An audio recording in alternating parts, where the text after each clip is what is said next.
Get ready for America's #1 funny man. What? Hey. Make some noise. Ladies and gentlemen, from LA to New York, Chicago to Mississippi, let's give it up for America's #1 funny man, Rodney.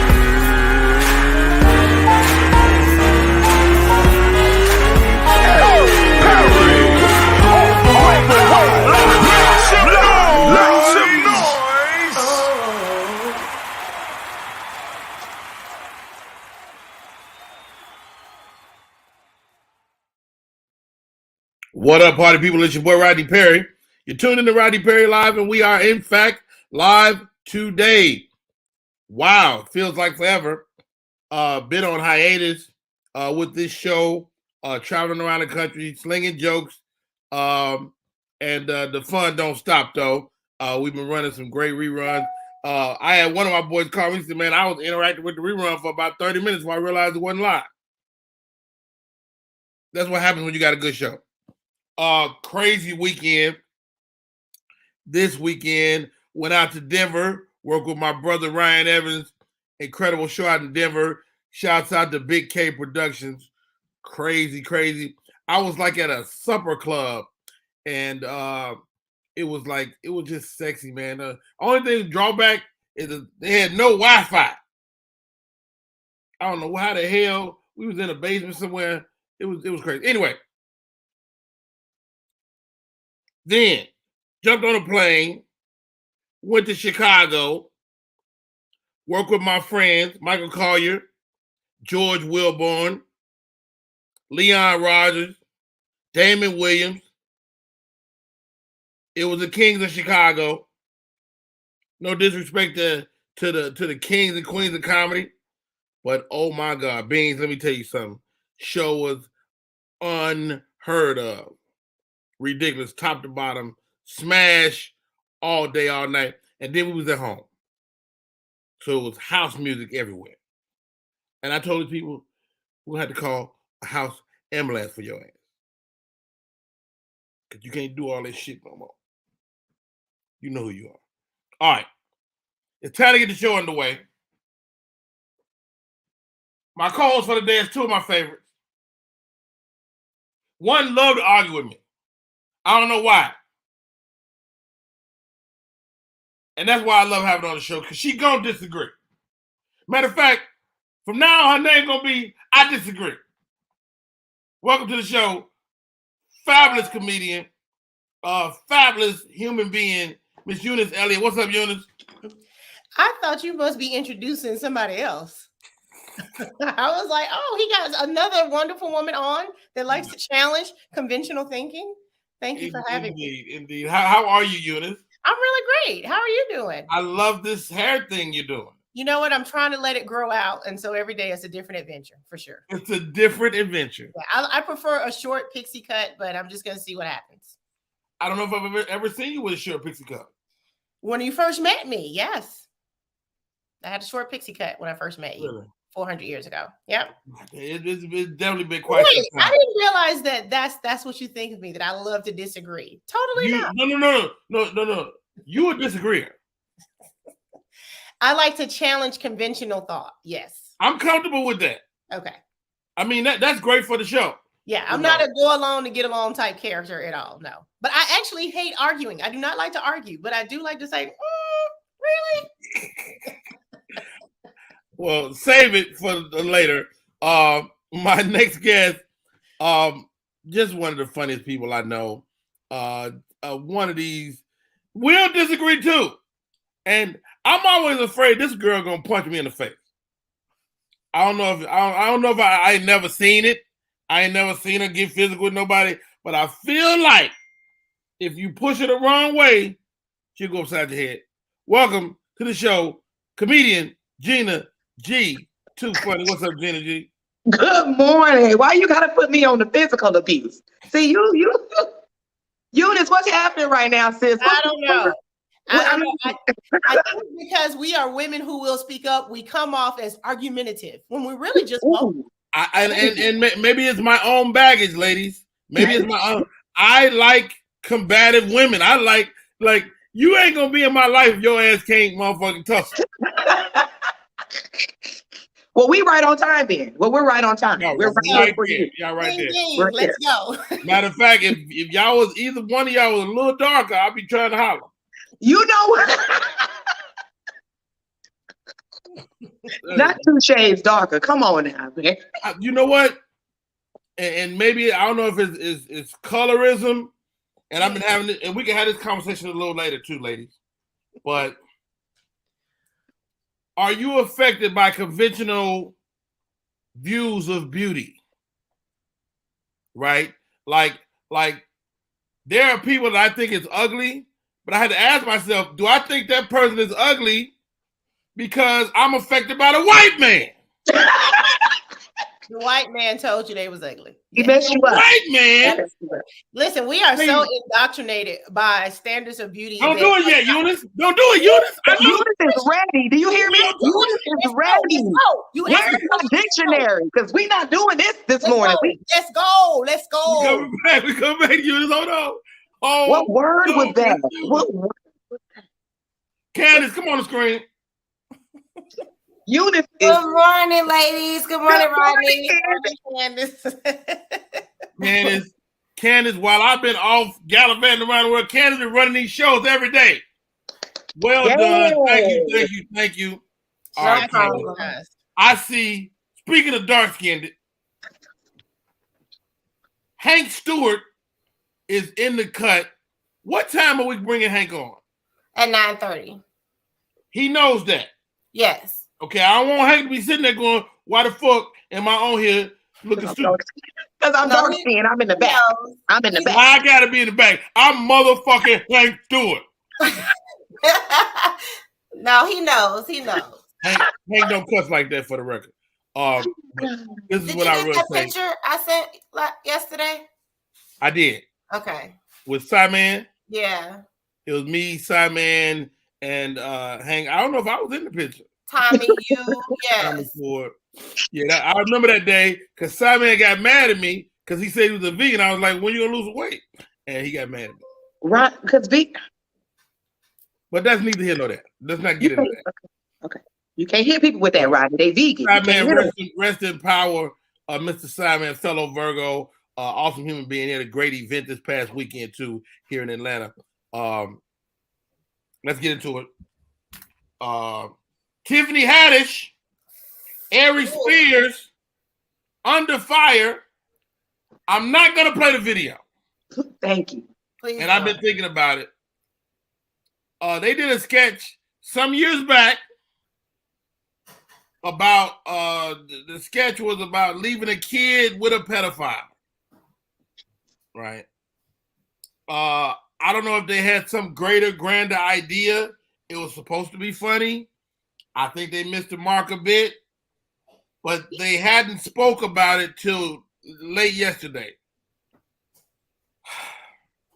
Look, I know Tiffany to be a sweetheart. And this is before Girls Trip hit. This is before her star took off. And I will say this, was nobody talking about this until Aries attacked Lizzo. Is the moral to this story, ladies, leave Lizzo the freak alone. Lizzo said it's about damn time. Right. Yeah, that's step one. Leave Lizzo alone. Her ancestors have her very covered and protected. I don't know that they came out because of what Aries Spears said. It came out because these children filed a lawsuit. They're now adults, young adults. So I think it might have just been the world's worst timing or coincidence, but it came out because of the lawsuit. So the children who are now adults decided, let's get this paper. Yeah, and I think it's coming up on like the statute of limitations, like where they couldn't, file any kind of claim or something like that. This is a big deal, Gina. What's your thoughts, man? I mean, you're a parent. I mean, isn't it incumbent upon the parents to make sure their kids don't be in precarious situations? Yes, and AKA R. Kelly situation. Should no 14-year-old be at no R. Kelly concert, and should no children be left with your nasty uncle, and you know he nasty. But it wasn't funny. It wasn't funny, Rodney. Now, as a comedian, now I put my comedian hat on, and I'm thinking like, what was y'all thinking it was about to, like, what? It was. I didn't see the video, but from all the discussion, it don't even seem like it was even funny. So I just don't understand why y'all even. I don't know. You don't mess with certain stuff like pedophilia. Like hey, I don't mess with that. Rape, all that. Like I don't. How about this, ladies? How about this? Forget the rest of the world. Black folks don't do pedophiles. Chris Rock had a joke about an uncle that you wouldn't leave your kids around some years back. And we took that joke because I guess you could hear, you had to look at the picture of it. But this is a photograph of Ari Spears playing this character, creepy looking guy, and he was basically kind of coaxing the little boy into this world. And it was just not cool at all, man. No, I would say also, I think as comedians, we thrive on pushing the edge and making people laugh about things that we don't think usually are funny. But yeah, to have actual children involved in the filming of this, regardless of how you frame it, you didn't have to use actual children. You know what I'm saying? Could have been what might have been funny is to have the pedophile dude be Ari Spears playing the kids. Right, yeah, right. In a lot of ways, if you wanted to touch on such a topic that ain't funny. And the other thing I think is what we're seeing is when you bring up R. Kelly, is that allegedly Tiffany got these kids in her possession out of false pretenses, kind of like, hey, I'm gonna help you get in a commercial, I'm gonna help discover you. And I also want to say about Tiffany, and not knowing her at all, but being a fan of anybody who's making it, based on her upbringing, she might have some trauma, problems that she don't realize are not normal behaviors. And it makes me go back to when she was guest hosting Ellen's show, and she asked Marlon Wayans why they never booked her for anything. And his response was, we've always thought you were funny, but sometimes you're just inappropriate and unprofessional. Mm-hmm. And so I don't know how much has that behavior shown up. If Marlon Wayans say your ass inappropriate, if a Wayans brother say you inappropriate, come on. After I'm gonna get you, sucker. Come on, you ain't right. You ain't right. I have a question. Yeah, and that made me think about that might have been something that's always been a thing that's followed her. So is the issue that because a lot of the stuff that I was reading is like that the parents didn't know that, you know, this video was going to happen, because we see stuff on TV all the time. Like Game of Thrones has some really like dark, deep, what I would consider pedophilia on the show, where they show like a 13-year-old, a 12, 11-year-old sucking their mom's tit, you know, on screen, on camera. It's some heavy stuff on that show. First of all, that's for food. But I'm saying that's on TV. You know, is it okay if everybody is aware of what's happening? Well, and what makes it disturbing is the fact that, you know, they feel like she took the kids out of the family home and did it without like acknowledging that this was happening. Well, legally, underage child on a production has to have guardianship. Like their legal guardian has to be on set. It's a certain number of hours they're allowed to work. It's a certain time they have to stop working during that day. So, you know, outside of the legalities of you working with a child on a production, it's just that if you took the child and said, hey, I'm gonna help you get a commercial, and the next thing you know, they in a sketch about pedophilia. And it also seems like the parent's mother may have not been 100% involved in the children, you know, so then that means, did she take advantage of some vulnerable children who didn't have the right guardianship looking out for them? Right. I mean, it's bad. I'm sure it was a bootleg production. Yeah, they probably was not a SAG. So everything Eunice said is true, providing you're not on Funky Finger Productions. Right. Okay, do not hate on Funky Finger Productions, okay? I did a Funky Finger production just last week. So it can happen, but just know all the real rules go out the window when You be like, Focus man, finger. we can have a kid on camera, but 12 hours, well, he'd be up for 14. Touche. So, You are correct. it's a lot, man. I think we'll be unpacking this for a few days. Tiffany did speak on it, and do you know what she said? Candy, can you find that for me? I can find it. I'll look it up. But I feel like she said she kind of apologized and kind of took ownership for what happened. And like Eunice said, she is a foster kid, and maybe some stuff is okay for her that maybe wouldn't be okay for the rest of us in the world. And that's what any of us, how regardless of how we were raised, whether you were in the system or institutionalized, like you are a sum of your parts. And sometimes people, you know, to use R. Kelly again, you know, I think most of us believe he also was victimized as a young person. I'm sure. Right. He was. And that doesn't make him any less of an abuser. Right. But I think in fact, whoever abused him must have been really talented because he still can sing. See, this is why we cuss him out. You know, this is why he get what he get because of this. Why we can't have nice things. This right here. Did he say he can still sing? Did he say? And man can sing. And look, so when just blur my box out when they bring this video up of Rodney Perry saying that in 6 years when he's in his Hollywood Walk of Fame induction ceremony, and this just say right then, I didn't on the plane. I didn't see it. He didn't write that down. I didn't approve it. Okay. I'm here on the phone. Moving on beyond that. I don't know why this is a story. Nick Cannon buys a home for his pregnant baby mama, and she has 2 children for him, Zion and Zillion. Hold on, Gina. Don't do that. Don't go to sleep. Nick Cannon, is he not doing the right thing, ladies? I mean, he got kids.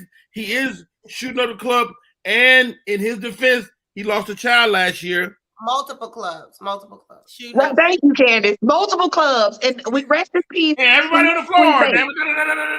Right. Okay. So just this last week, I told one of my friends that if I was a woman that wanted children, I would not have a problem having one of Nick Cannon's babies because at that point, I'm assuming I'm probably going to be a single mother, like a lot of women end up being without planning it.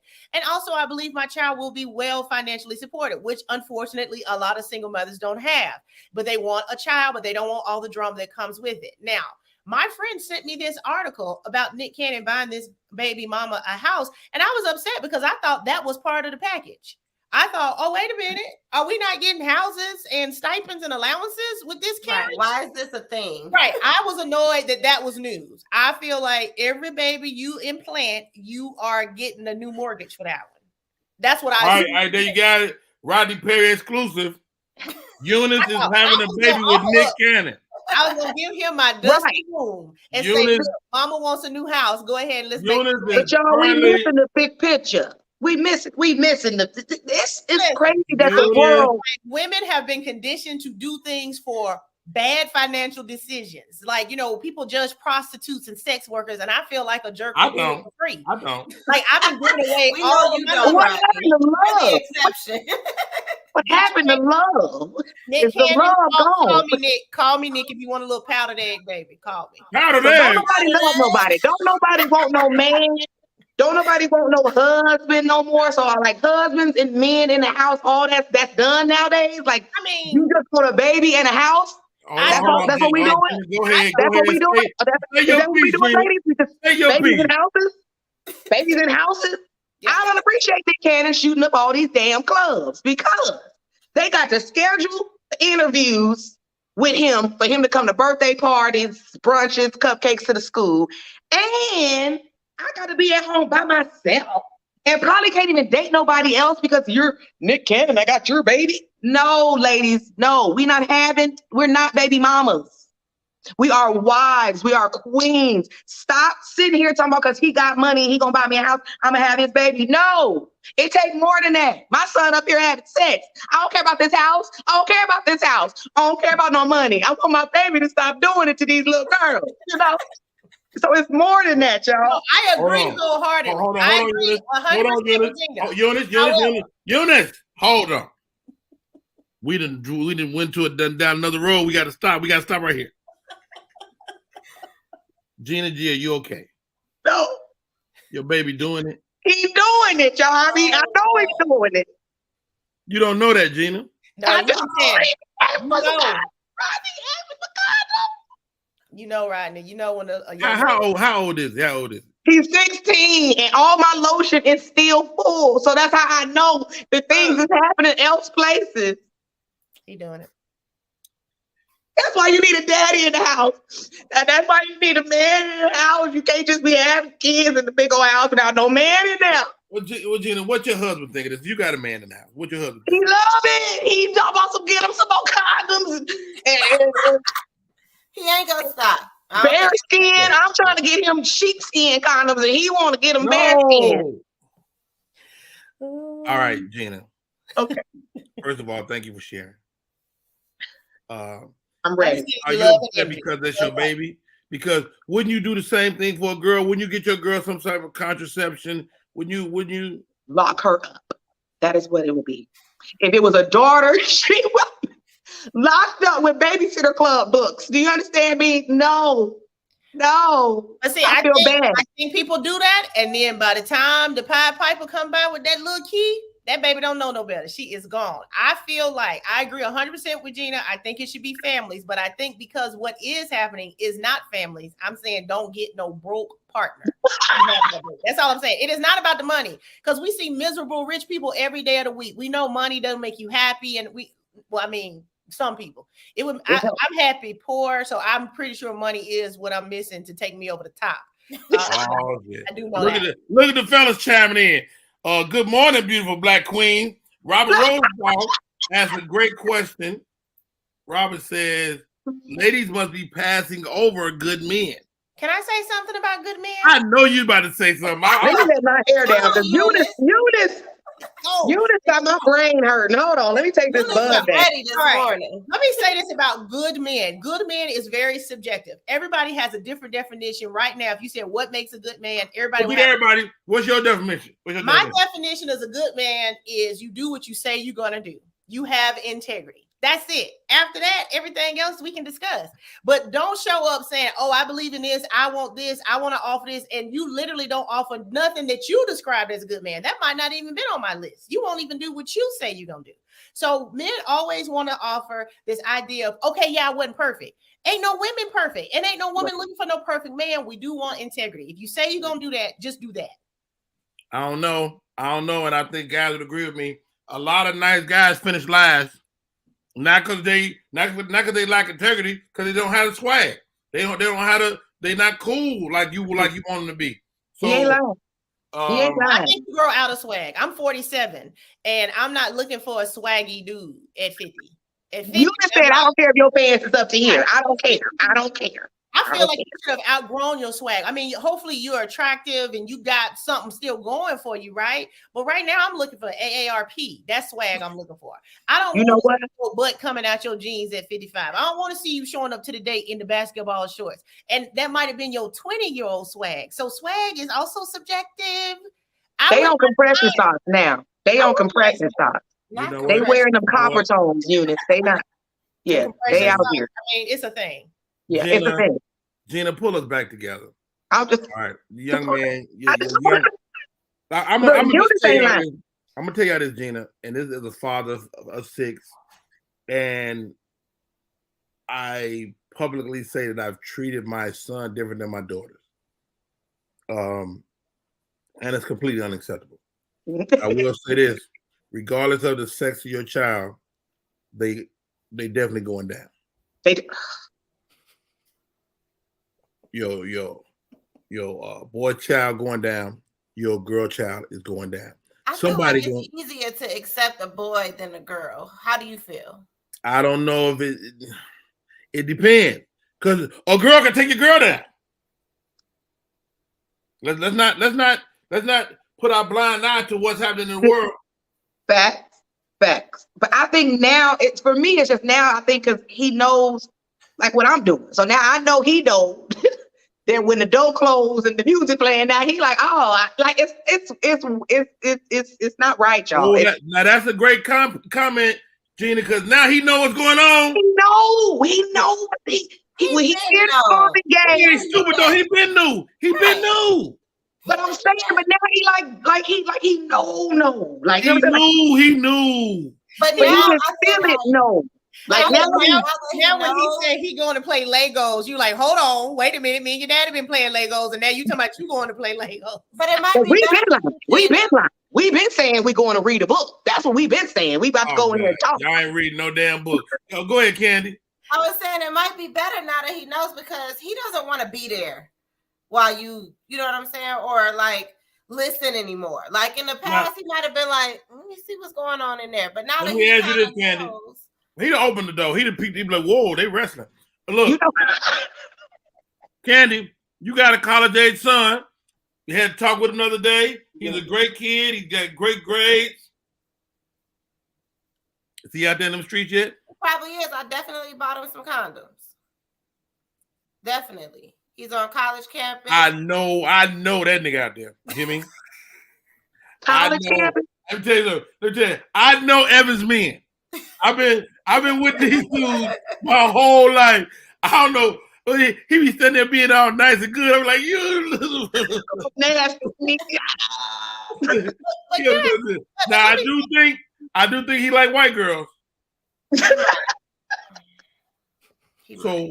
So as a black woman, what are you doing for the black sisters to bring your boy over to the wild side? I'm trying, but I don't know what to do.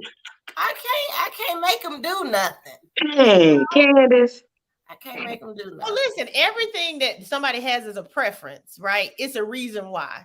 And it's not necessarily anybody else's business why people have certain preferences, right? Because I think sometimes we project what we would want for somebody versus just letting people be who they're going to be. But let me say this thing about how people do raise little boys and little girls differently.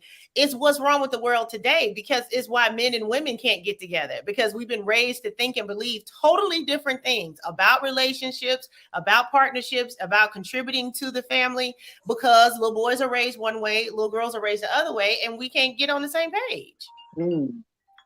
I don't know who's raising these new kids, though. These new kids, I don't even think nobody raising them. I think TikTok raising them, because I don't know about these new kids. Listen, it's so much information out there for them. And that's what I was saying with your 16-year-old, if you actually found out when he knew about sex, you would really be heartbroken. Because it probably came from somewhere casually. You know what I'm saying? It might be a casual TV show or something you're not even monitoring because you're thinking, oh, it's on regular TV. It's okay. They're getting a lot of information from everywhere. Pull that I'm a parking lot therapist. Yes. Pull that comment up, Mike Shaw. I love it. I love her. You see it? I met Eunice a while ago. Yeah, we sure did. Mike Shaw, relationships were better when people were willing to build together. Now you have to be a millionaire before you can date, and it's messed up. You can't date like that. Can I? Cardi B. Since I'm the dating one, can I say something? Well, I'm retired. Go ahead. So this is a number one cop out. Not Mother Eunice. Okay, I'm the one without kids, and I'm Mother Eunice.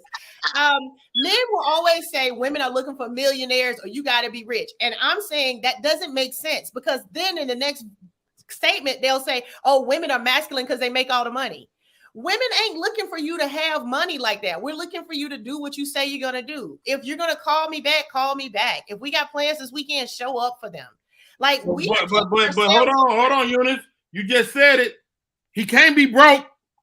So there's a difference between broke and millionaire, Rodney. There's a huge. All right, so give me a dollar figure, Eunice. Give me a dollar figure. What you looking for? You are taking care of yourself, and you can. What's the dollar figure, Eunice? No. Eunice. What? How much you need? I can't give you a dollar figure because you could be making $1 million and still be in debt because you live in a $5 million lifestyle. So I can't give you a dollar figure. Are you taking care of yourself? And can you get cheese on that on the weekend? If you can do that, we can have a conversation. You taking care of yourself. You have a car. You have gas money. You eating every day. You're not looking at me to come stay over here because you don't have the lights on at your house. Like basic. Ladies, the more you know. Everybody freeze. No, but let me say this because Eunice, freeze. What's a dollar amount? Look, okay, let me say this. All of Eunice, freeze. Eunice, freeze. You Nick have to Cannon. Nick freeze. Cannon funny. And You have to freeze when I say freeze.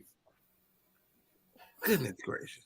I'm gonna start writing in the comments. I'm gonna write comments. Don't write in the comments. Just freeze. Just freeze. We've been gone too long, Rodney. Eunice been ready. She's building up. You know what? I wouldn't have it no other way. You asked me. You asked me to come here. You asked me. And keep coming. Keep coming. We're gonna freeze Gina and Eunice for the time being. We're gonna take a break. When we come back, more show. Joining us, our special guest for the hour, Mr. Hank Stewart, who always says the right thing. I cannot wait for him to get in this conversation. Gina's ladies freezing. and gentlemen, She's frozen. ladies and gentlemen, you're tuned in to Rodney Perry Live. I am Rodney Perry. And when I tell your ass to freeze, freeze! We'll be right back.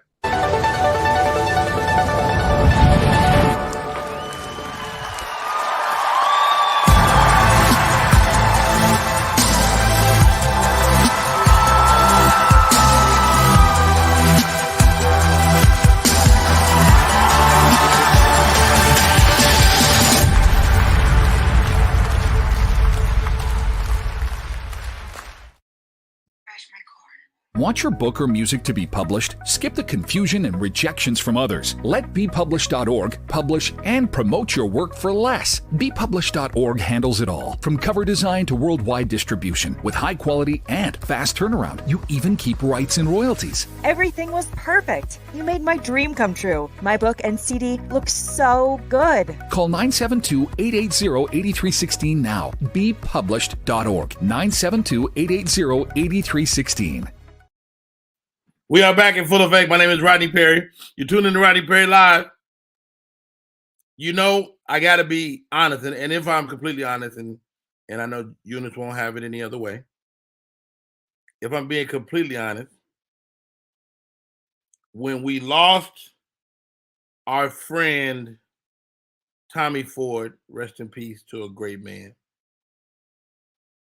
one of my real connections through Tommy was with Hank Stewart.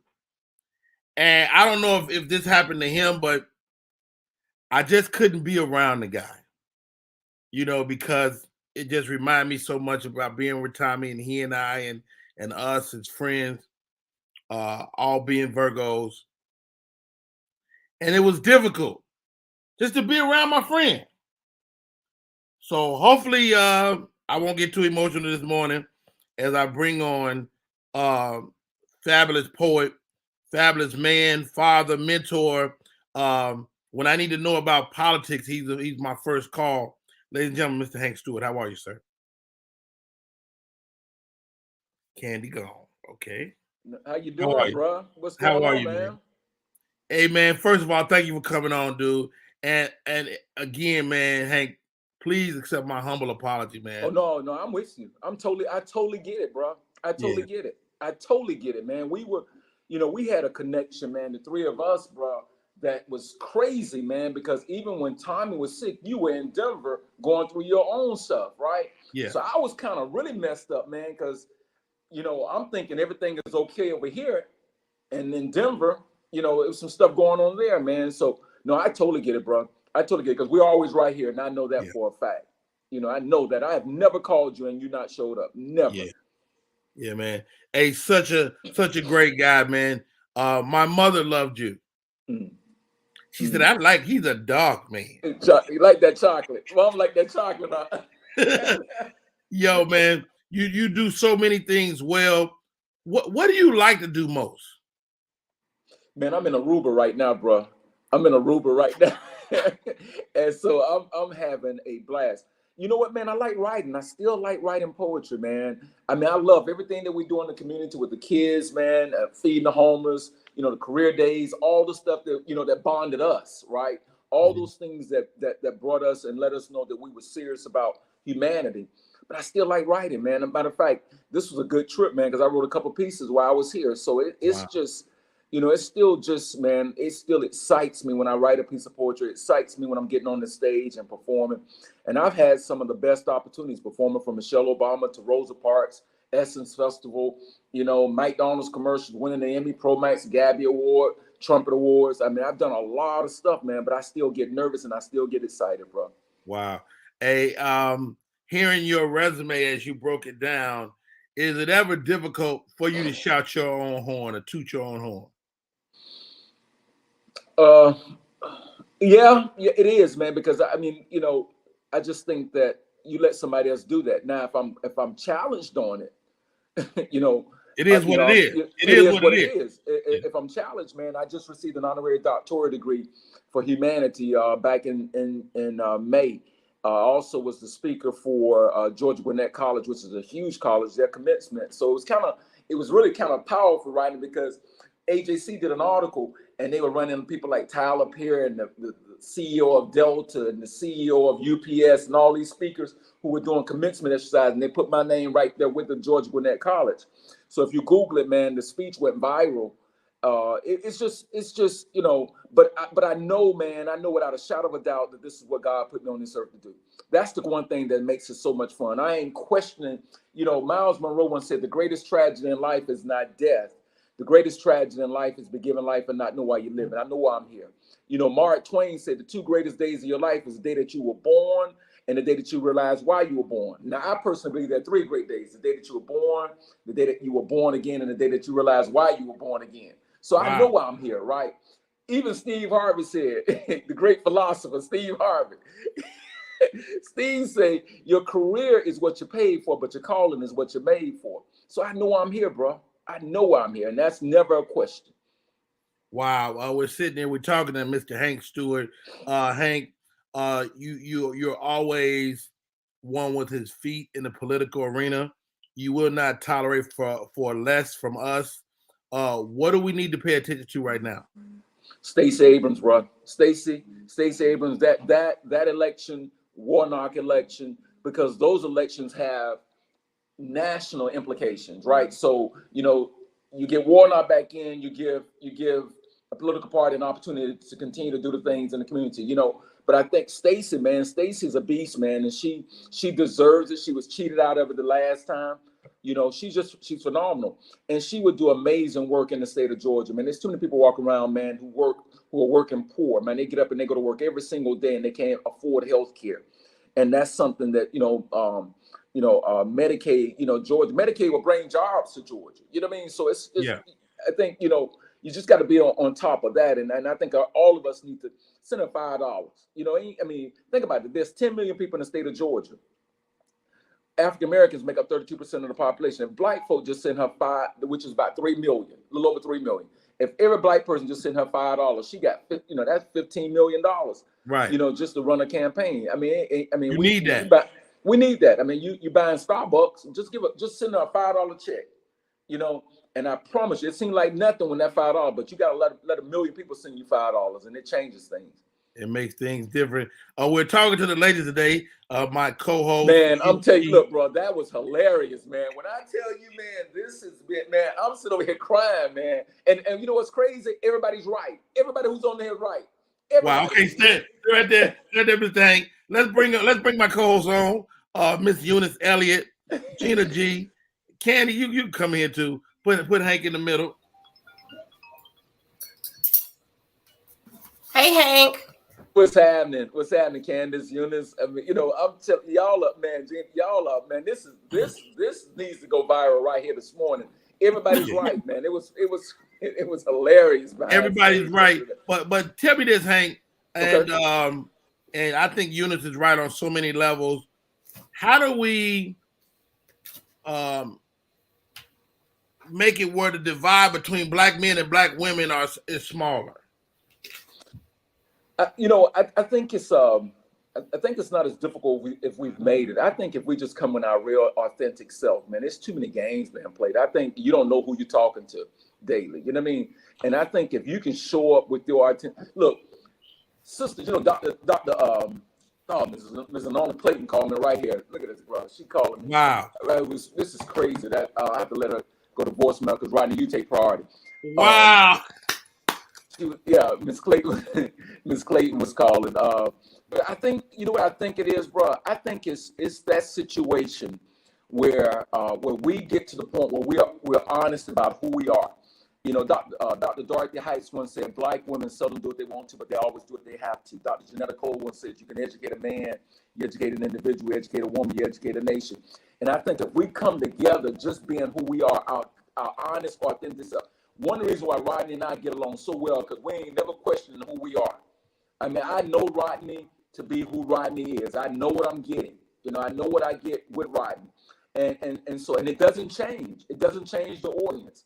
You know, the audience is, whatever the audience is, Rodney is who he is. And so I think, Eunice is right. I mean, we don't know. I think brothers have got to just do what we say we're going to do. You know, if we say we're going to pick you up at 7:30, be there at 7:25. You know what I mean? If, you know, you can't afford the meal, say, look, I'm going to cook some. Let's have a picnic in the park. I mean, there's so many different ways to be creative, man. And if that's Sister Light shoe, it ain't got a damn thing to do with 103 West. It has nothing to do that with 103. You can pick some flowers on the side of the road, put them in a can, and wrap it in some construction paper. It's gonna look like a boss if she likes you. You know what I mean? So I think we just gotta be who we say we are, authentically. All right, y'all. Let's take a break. My name is Rodney Perry. You're tuning in to Rodney Perry Live. Got a little static on the line. We're gonna take a break. We come back. Hank Stewart, I'm gonna ask him to do something. Okay. I'm gonna throw it out there. Hank, make the ladies moist. Look, I know why you don't feel good. Oh, okay. Are we going now right now? No, we're gonna take a break. Okay. We're gonna take a break. We're gonna take a break. All right. Because I know, Eunice single, so she got to get herself together. All right. We'll be right back with more show. My name is Rodney Perry. You're tuned in to Rodney Perry. SM Marketing Communications. SM Marketing Communications is not only a marketing communications company. They also provide web content management, social media marketing, video and audio production, advertising, not-for-profit marketing management, and community outreach and engagement. Want to learn more about SM Marketing Communications? Call area code 314-339-7662. That's 314-339-7662. That's SM Marketing Communication. We are back in full effect. My name is Rodney Perry. You're tuned in to Rodney Perry Live. This is not a rerun. Well, unless it is a rerun. But if it is, it's still a great show. How about that? Today, my guest, super talented poet.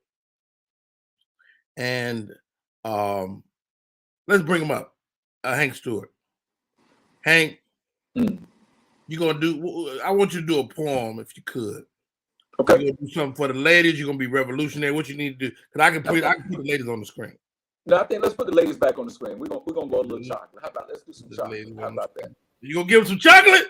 Let's give them some chocolate early in the morning, bro. I saw my mama get more so with this chocolate. I know why you don't feel good, sweetheart. It's because you need a little bit of chocolate. Chocolate can improve your circulation. It can feed that craving and that temptation. Girl, what you really need is a little bit of chocolate. It can lower your blood pressure. Or it might take it off the chart. It can soothe you on a night that's hot. But girl, what you really need is a little bit of chocolate. Oh. Now, study shows chocolate has other health benefits. I can't prove it, but I'm sure, Candace, it's that chocolate that gives you a burst of energy in the middle of the night that just won't allow you to quit. Girl, what you really need is a little bit of chocolate. Now, study shows chocolate has other health benefits. I can't prove it, but I'm sure it's that chocolate that gives you a burst of energy in the middle of the night that just won't allow you to quit. Girl, what you really need is a little bit of chocolate. Now, the doctor says chocolate is good for your heart. That white chocolate is okay, but for maximum strength, you better find you some chocolate that's dark. You see, everybody needs a little chocolate every now and then, the kind that melts in your mouth and not in your hands. Doesn't matter if you eat it or drink it, if it's a mocha, espresso, chocolate milk, or chocolate cake. Your chocolate might put you to sleep, or at 3:57 a.m. latest, it might tap you on your shoulder and say, sweetheart, darling, baby, boo, are you awake? Oh, you better get you some damn chocolate. You see, chocolate will help to make all the pain go away. Your hot chocolate on a cold winter day. I know there's a time of the month when only your chocolate would do, and you prefer your chocolate over bad pair of stiletto shoes. You see, chocolate's recommended if you're down and out, if you're stuck in a rut. Milk or dark chocolate. Just one question I need to ask you, ladies. Do you prefer your chocolate with or without nuts? You better get you some chocolate. So how many sisters out there believe in the chocolate? I need you to wave your hands. And those of you who are allergic to chocolate, do one better find you a chocolate, man, because everybody needs a little chocolate every what? Every now and then. It's just what the doctor ordered. The piece is entitled chocolate. Yo, Hank Stewart. Everybody needs a little chocolate. Who like their chocolate with nuts? Eunice? Eunice? Huh? I was on freeze. Wait, what? You unfreeze. Do you like your chocolate with nuts? I do. Good for you. G to G. Hank Stewart. Look, these two, I have never heard them this quiet.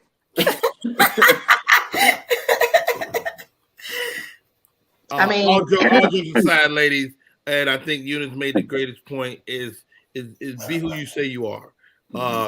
Eunice, as we listen to such a great piece from Hank Stewart, what thoughts come to mind?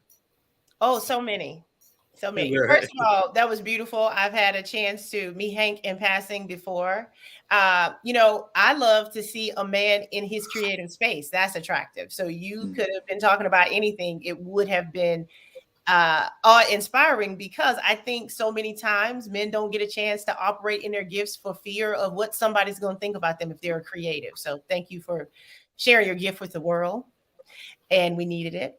As far as actual Hank and not knowing anything about him, my real thought was, see, he'll get me all excited about this chocolate, and then he tell me, but baby, I'm in Aruba, and then I'm in Chicago, and then I'm in Detroit, and then I'm sorry, I just ain't gonna have no time to do what you're trying to do. So it was like, ooh, I like this. And then I said, snap out of it. Let's come back. Eunice, allow yourself to get it in. She said, I snap back. Allow it to seep into your soul, girl. It feel good. That was chocolate. That was chocolate. I liked every piece of it. Do you understand me? Every piece. To me, it was my baby boo when you was in the bed at 3:47. You said 3:47 a.m. 3:57, but then 57. See what I'm saying? That's even later. Baby boo, you up? Yeah. Gina! You act like you sleep. That's you act like you sleep, but you up, but you sleep, but you up. You know what I mean? I thought this was a family show. It is. No, that's how you make families, for sure.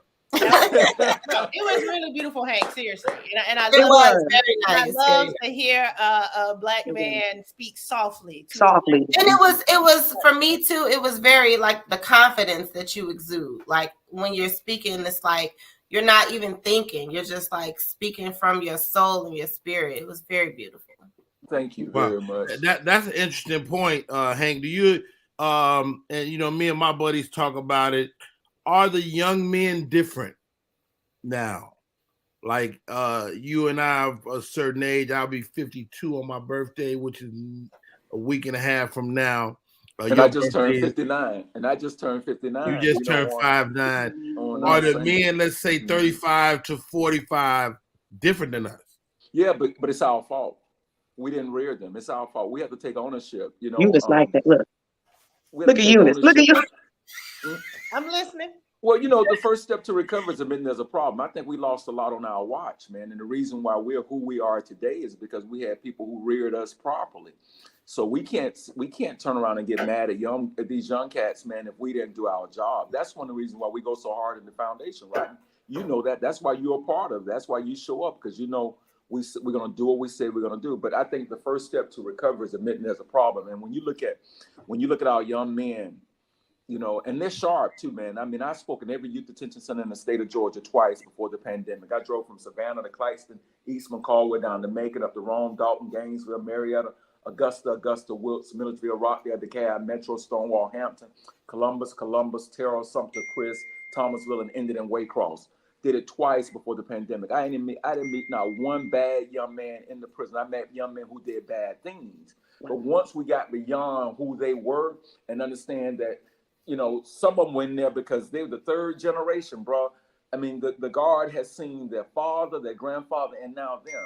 How in the hell he stands a snowball chance in hell if you don't have anybody at home, right, who's breaking those chains and all that. So when I look at it, bro, I have to look at it and say, I have to take ownership, right? I have to take ownership for the part that we played in it, because again, you're the amazing man. I'm sure the ladies on here who are dealing with who's got spouses or whatever are amazing because somebody invested in them, and the dividends are being paid. We didn't invest in our kids, and we can't expect you. How the hell are you going to expect a dividend if you didn't put any stock? You don't have any stock in it. You didn't teach anything. So that's my opinion on it. Wow, man, to hear you unpack it so easily and effortlessly, man. But it's true, and whether it's the young man you birthed out of your loins or a young man on the street, I stopped by the young man, the water guy, the water boy. Right, exactly right. And I told those young men, I said, y'all got to do this better. Mm-hmm. This is a business, and y'all can't just run to my car. Y'all got to greet me, man. Say hi to me. Excuse me, sir. Would you purchase a water for me? I need this. And I stopped and I gave the dude $50. And he was like, man, what do I do with this? I was like, you take and share with your brothers. So everybody can eat. Exactly. And so if nobody stops and says anything, then that thing is never said. Yep, exactly right. Well, Rodney, I'm gonna tell you, man, and again, I'm not just saying this because you and I make our periodic calls and text message and all that, and we're better because we got better people around us.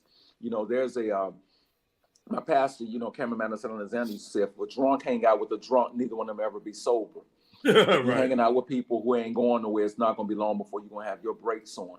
So when you look at all the things that's going on right now, part of the reason why I'm as good as I am, because I'm not that good, but I put myself around people. If you show me 5 people and 4 of them are millionaires, that 5th person is bound to be a millionaire, right? But you show me 5 people who are 4 of them are broke, and the one is got some money, probably gonna be broke shortly if they keep hanging out with them. So we gotta choose our crowds, wisely, and one reason why I'm telling you, bro, I look at you, I see you, your grind, man, your grind and what you do inspires me to grind. We're in 2 totally different arenas, but I see your grind, right?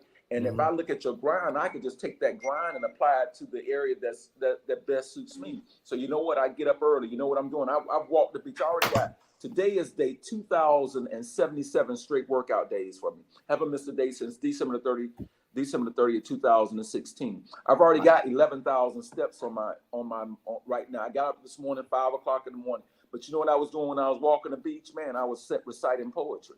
I knew Candace said that I would probably have to do a piece of poetry. So in my mind, I'm already preparing for what I got to do, right? So I got 10 pieces in my head right now, depending on what you were going to ask me for. Something historical, something spiritual, something romantic, a tribute to the ladies. Whatever you had, I already had something that I had started prepping for, right? To make sure that I didn't disappoint you, because your audience is looking at me, bro. You put me on this call. So I not only am I representing myself, I'm representing you. Right, I'm representing you, and I can't fail my brother. I mean, you and I go that we go that deep. We're that deep about who we are. So we can laugh and joke, but I got to be on when you ask me to be on. If you put your reputation on the line, right? Hey, I got to ask you this, Hank, man. Are you ever out of sorts? Because I have never seen it. I ain't never seen you to the point of fisticuffs. I have never seen you out like not on your complete total square. Like, is that something you work on, or is that somebody maybe you used to be? Because I mean, that is one of the things that impressed me, and I will ask the ladies the same thing. Do y'all see the same thing? Well, I think if I answer the question, I've had great mentors, right? Like my grandfather, my grandfather was so good. My grandmother said that was the best thing that walked on 2 legs, right? Uncles and all that. My pastor was good. I had Dr. Lowry, this, right? Dr. Lowry would come to events. Dr. C.T. Vivian, I told you, Ms. Anona Clayton, Reverend James Owen. I'm not dropping names. I'm only saying that because they invested in me. And so I have to make the right decision, because if I don't do what's right, they chose the wrong person to invest in. So I know there's a whole lot of people behind me, beside me, in my ear, right? Hearing how they would handle certain things. And so I try not to put myself in situations that will take me out of myself, right? So if I don't hang out with certain situations, I ain't got to worry about making that decision. I tell my son this: you show me who your friends are, and I'll show you who you are. You show me who your friends are, and I'll show you who you are. So I try very hard, man. I try very hard. I'm not saying I'm 100% successful, but I'm better today than I was yesterday. Yes, sir. And that's all I can ask. You know, if I told 10 lies yesterday, I'm trying to tell 9 today, tell 8 tomorrow, tell 7, hang on 6 if I have to. You know what I mean? I don't even worry about how good I can be next year. I just try to be better today than I was yesterday. That's just that simple. Hey, man, we're gonna let you get back to your vacation. The people of Aruba need you. I cannot thank you enough for sharing with us today. If you'd like, you want to do a final piece? Yeah, I'll close out with this piece. This is my favorite piece now, and it really is a piece that challenges us, really, to be honest. And it's called "I Accept." What are you giving me? What are you putting in my hand? What you're giving me has just altered it, has changed my plans. Why are you looking at me like that? There's this look in your eyes. Am I even qualified to accept this? Will there be a ceremony? Do I need cap and gown? Need I be baptized? I know you're tired. I know you deserve rest. How can I say no with all that you've poured into me, all that you've invested? I'll take it. Okay, I'll take the baton, I carry the torch. You've earned the right to relax, the right to sit on the porch. I accept the baton and all the responsibilities that it holds. I accept the challenge to stand tall and bold, to fight for justice, to stay on the wall. I do what needs to be done. Yes, Rodney, I accept the call. And integrity will stand with me, even if we have to stand alone, to speak truth no matter who's wrong. You fought the good fight. You completed your assignment. Pass me the baton. Our souls are in alignment. I'll sacrifice my body just like you. I'll stand or kneel against racism, sexism, discrimination, regardless of the hue. I'll get up early and I'll stay up late. And when it's my time to be tested, just like you, brother, I won't take the bait. I accept the baton because it's my turn. I accept for all of our ancestors who were raped, beaten, those who were burned. I accept because before midnight, December the 31st, 1862, our ancestors, they were praying to God on their knees. I accept for all of our ancestors who were hung from those trees. I accept because dogs and water holes didn't turn you around. I accept because our ancestors spoke up and spoke out, even when they didn't know the language. They didn't know a person, place, or a thing was a noun. I accept because at the bottom of that bridge, you were beaten and left for dead. Broken bones, tear gas, blood dripping down your head. I accept because you sat when you had tired feet. I accept because the only way we could walk into that hotel was through the back door, and it was only to wash dishes, cook on the bed, change the sheets. I accept because America was built on the land that our ancestors toiled. I stand because our ancestors' blood fertilized these soils. So if it rains, I stand. If it's hot, no fan, I stand with the weight on my shoulders. But the foundation that I stand on makes me bolder. I stand for those who didn't get a chance. I stand for those who died because a white woman said at me, he took a glance. I even stand for those who look like me but may have forgotten. Although our ancestors were side by side in the fields picking cotton, I stand for seniors. I stand for children. I fight for one. I advocate for millions. I stand for those ancestors whose dreams of freedom they would hold fast. I stand for so many of our ancestors who died for this country and the flag was never flown for them at half staff or half mast. I stand for those living under bridges and sleeping on makeshift pallets. I stand because our ancestors knew our voice was in the census. It was in our vote. It was in the booth. It was on the ballot. So yea, though I walk through the valleys and the shadows of death, it's about others now, no longer about self. Give me the baton I carry with pride. I want the torch burn out, the baton hit the ground, even when I'm tired. You trained me. Now I'm one of your lieutenants. I take the baton from my ancestors so one day I can pass it to our descendants. I accept. Do you? The piece is entitled I Accept.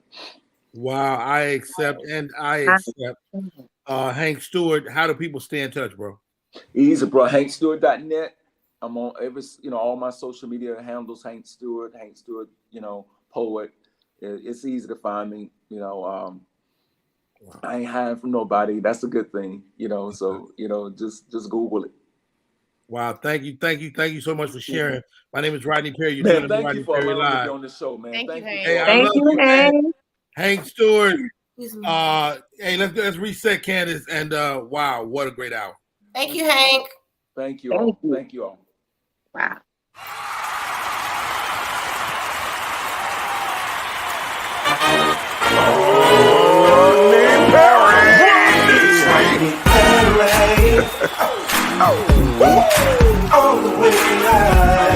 Get ready for America's #1 funny man. What? Hey. Make some noise. Ladies and gentlemen, from LA to New York, Chicago to Mississippi, let's give it up for America's #1 funny man, Rodney.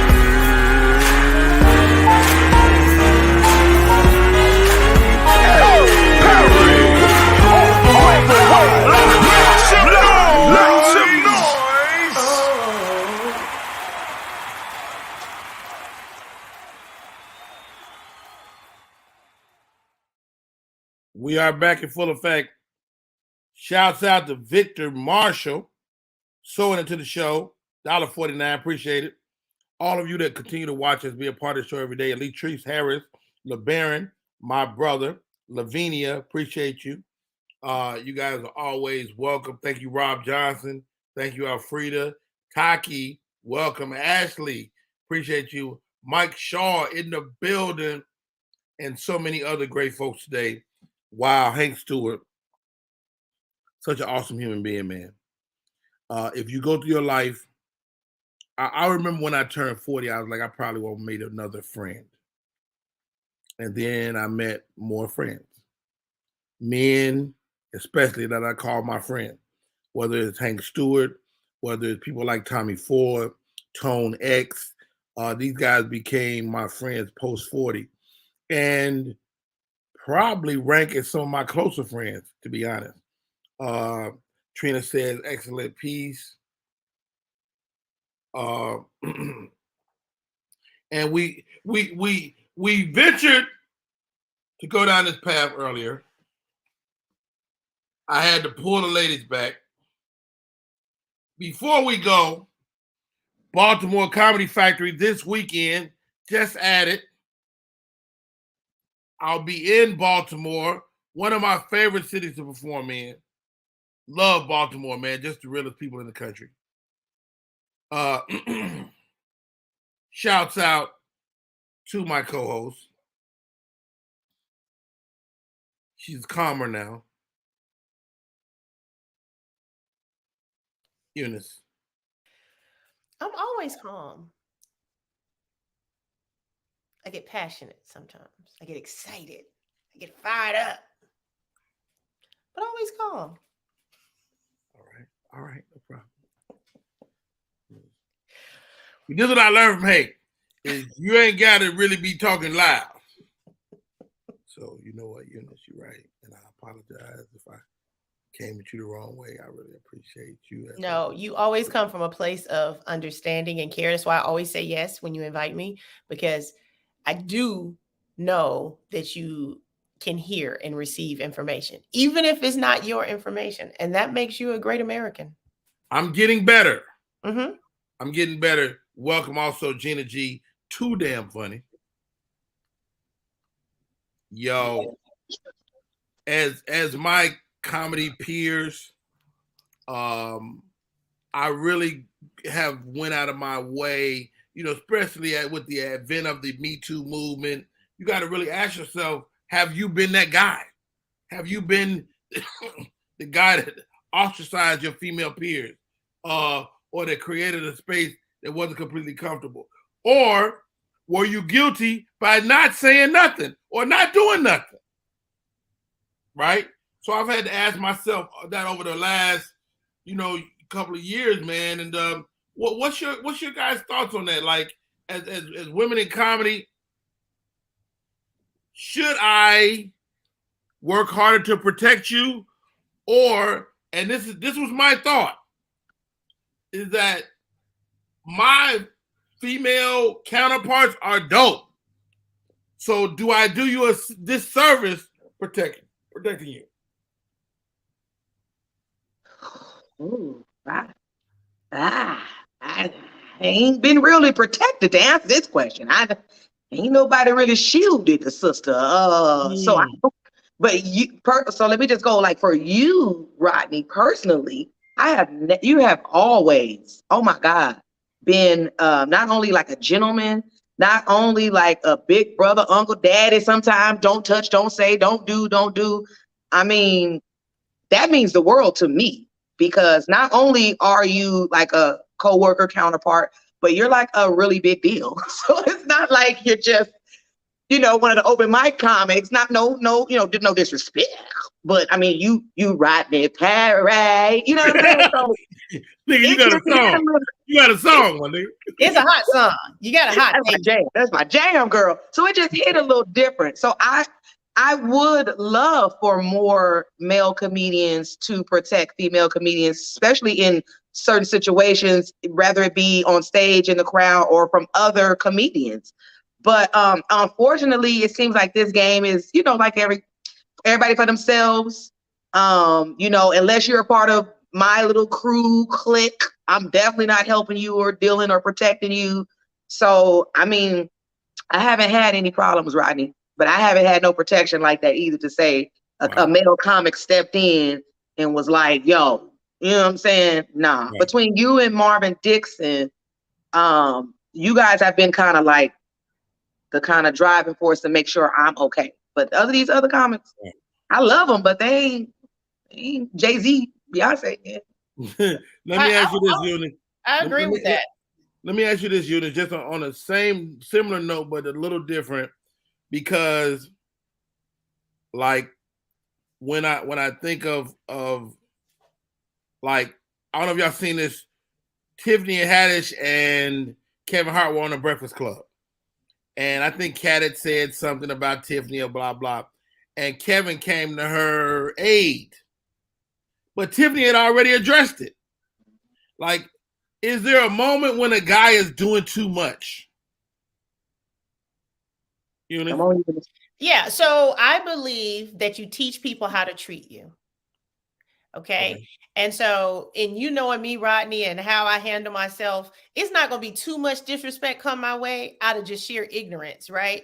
But if I handled myself a little more casually and more flippantly, I would give other people the impression that was okay with me too. So I show up and I interact with people. So they say, oh, I really don't mess with her like that, because I don't even know how she get down because she carry herself a certain way. And sometimes women, out of a hope of being so down and so respected and accepted, we lower the expectation of respect by how we present ourselves, because we just want to be one of the boys.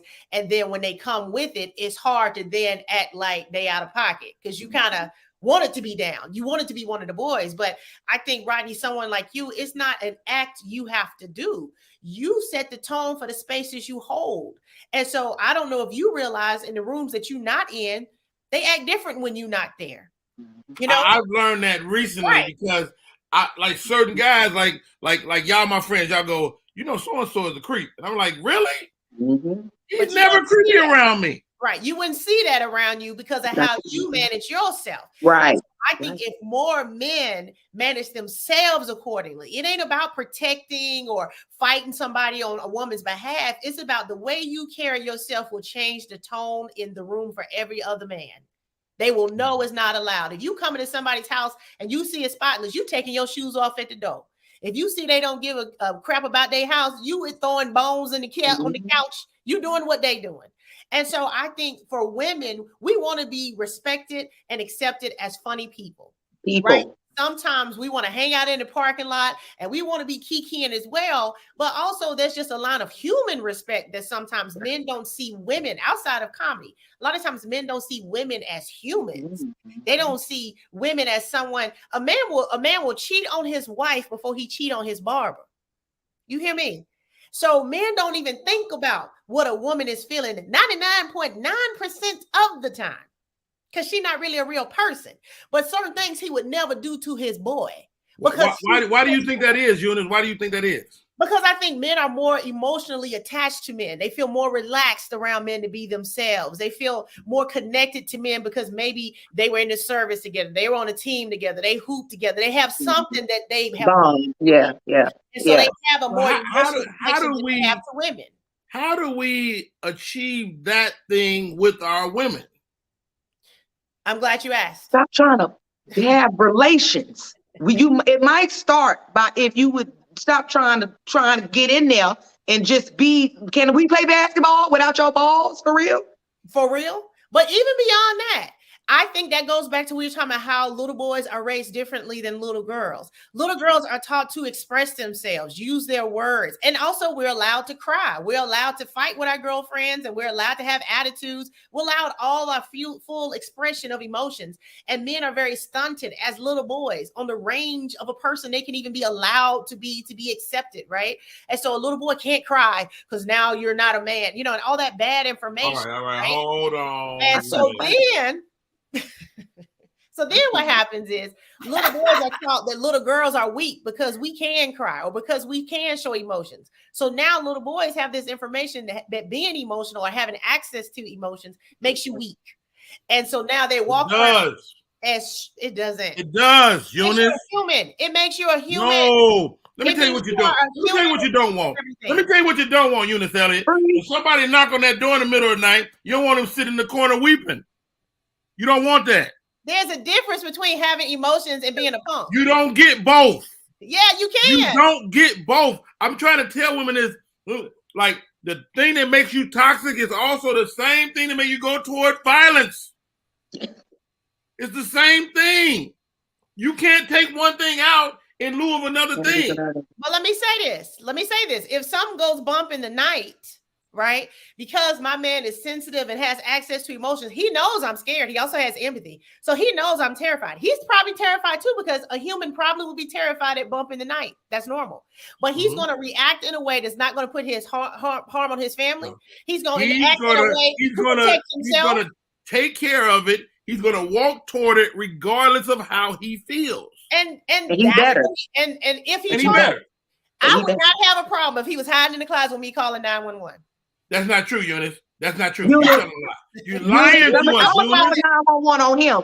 We don't know what's happening. My husband is in here crying when it's a robber at the job, and I need a backup. And I would rather my husband be safe, and I don't know what's out there.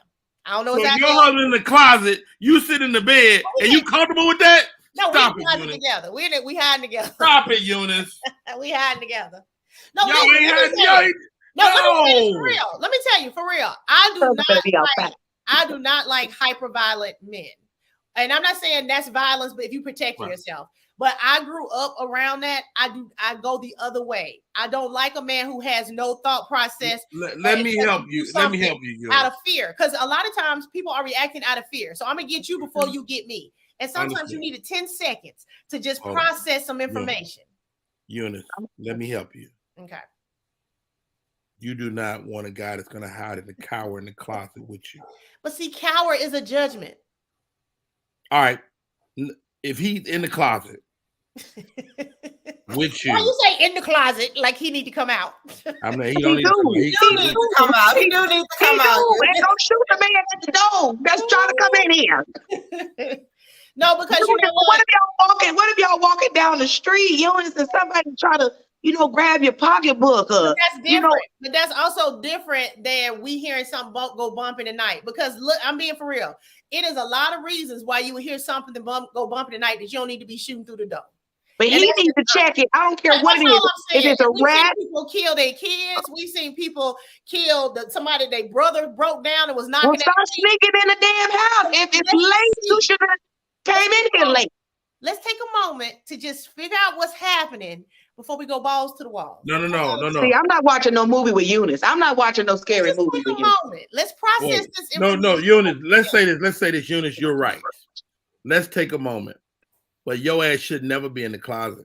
I'm gonna be in the closet now. If somebody with me, that's on them. But I'm going. If he in the closet with you, you need to take a hard look at him and get rid of him. Now, I'm sure in real time, I would probably feel that way. I'm going to give you a great story. So my daughter lives in Houston. Her neighbor is an older gentleman. And from time to time, he stands in the front yard and pees facing the street with his penis out. My daughter told me about it at that time. Her boyfriend was living with her. I called him. I said, hey, man, what's this I hear about the neighbor over there pissing facing this. He said, I got it, Pops. That was it. We had to say nothing else. Right. If you're going to be the man in this house, certain things come with that. Mm-hmm. Now, I realize our women have had to become other things. They had to become a breadwinner. They had to become this and that. But like my sister has told me before, I don't want it. I don't want it. I don't want your role. I don't. Definitely don't. No, and I agree wholeheartedly, but let me say, I think as Gina already mentioned, and I feel like it was a part of what Hank was saying too, I have never been protected by any man. So it's not a concept I'm hyper attached to. You see what I'm saying? So I wasn't protected by my father, my brothers, I've never had a man come to my rescue, whether that was a flat tire. Do they know that? Do your fathers and brothers, do they know that? They know they haven't, yeah. I mean, they ain't never been nowhere. So what I'm saying is it's not a concept I'm attached to. So I don't have it on my requirement list because I've never had it and I've been okay so far, right? Right. Would I have loved to have felt protected in my lifetime? Sure. But at 47 and never having had it, no, when I'm thinking of that scenario and that situation, my thought isn't, and he better go and kill the boogeyman. I'm like, hey, let's find out what it is. We can be smart about it, rationalize and see what's going on. And well, let's start here. Let's make today your day, Eunice. Today is going to be the day that you start to say, yes, protect me. I want you to protect me. Mm-hmm. And you take yourself out of that situation and let somebody come in and do that. Even if you're uncomfortable. And that would be a great idea and concept. But I feel a lot of times women who are single or who haven't had that man in their lives, we grow up just taking care of ourselves. It's not because we ever wanted to, right? It's just because what was the alternative? Lay out on the street and wither away and die? And so then we meet men who come in and they start attacking you for being okay as you are. You're like, I didn't pick this. This personality, this lifestyle, but I had to figure out, okay, either I'm going to have to figure this thing out and be happy and complete and full, or I'm going to be a damsel in distress and just always be in distress and waste this trip around the world. Right. So I do that wholeheartedly. It's a guy, he's a new friend of mine. We're not dating because I'm retired from dating. But he wait a minute. What? Wait a minute. Now how you gonna get protected if you ain't out there dating? Because I've been dating for 31 years. I realize I won't date again because the whole paradigm of dating is meeting a stranger that you might have a physical attraction to and hoping they are all the things that would make a good partner. And people are still hoping 5, 10, 15 years down the road. You need an arranged marriage. You need an arranged marriage. I'm not against arranged marriage. We gonna get you. You got some information on this man. Bring it to me. But what I have decided is I will allow men to be my friends right now. And let me see how you move in the world totally free and unattached to me. You're not presenting something to me. This is just how you move in the world. And when I'm ready to couple a partner, I'm going to be picking from a friend. I'm not going to pick a stranger. I'm going to pick somebody that I have seen how they interact and engage as a human on the planet. It is not a mask. It's not something they presented to me to get me to like them. It's just who they are. I get it, Eunice. Yeah, for men, do y'all pick and choose when you are protecting a woman, verbally or just like having their back or whatever? Do you recognize women who like Eunice feel like they don't need protection? No, I didn't say I didn't need it. I didn't say I didn't need it. I said I've never had it. Well, like it comes off across, but it comes off as like I don't need the protection. Let's figure this out together. Right. Like that's what I mean. So can you identify those type of women versus the women that's like have my back, and so therefore you're inconsistent as men too because you don't want to offend a Eunice or defend a Eunice who is not used to that and doesn't necessarily. You're not going to even try though. I mean, most men, if you feel a pushback on it, you just kind of be like, all right, maybe I'm not finding me somebody else that's willing to get along. I mean, and I'm not saying that's even right. It's just what it is a lot of times. How about this, ladies? Let's take a break. We come back. My next guest for the show today, one of my dear friends. We go back many, many years. She is a Virgo. This is Virgo month. This is Virgo season. This is how we get down. But let's talk about defending ourselves.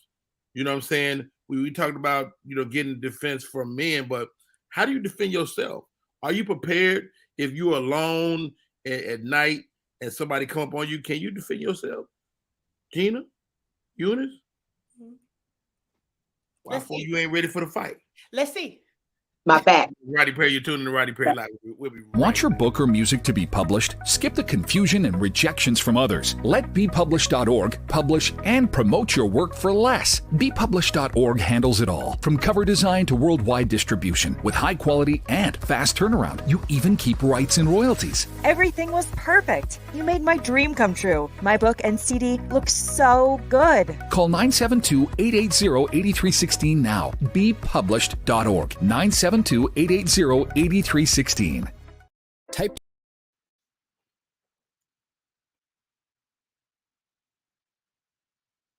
Type 2 diabetes can have a big impact on your life, but how can it be prevented? Well, the first step is knowing if you have prediabetes, a serious medical condition that puts you at high risk for type 2 diabetes. 1 in 3 American adults has prediabetes, but more than 80% don't know they have it. The good news is, prediabetes can be reversed, and for many people, healthy changes in their daily routine can make a big difference. Take the 1-minute risk test today at doihaveprediabetes.org.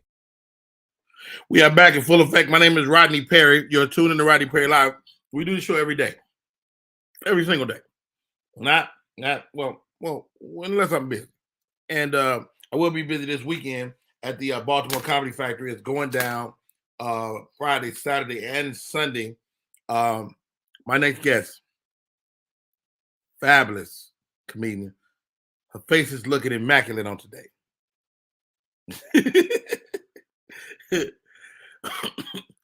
Probably the most energetic human being I've ever seen. Like, don't go work out with Vanessa Fraction unless your ass ready. One, she's competitive to a fault. She's going to beat you. Ladies and gentlemen, welcome to the show, Miss Vanessa Fraction.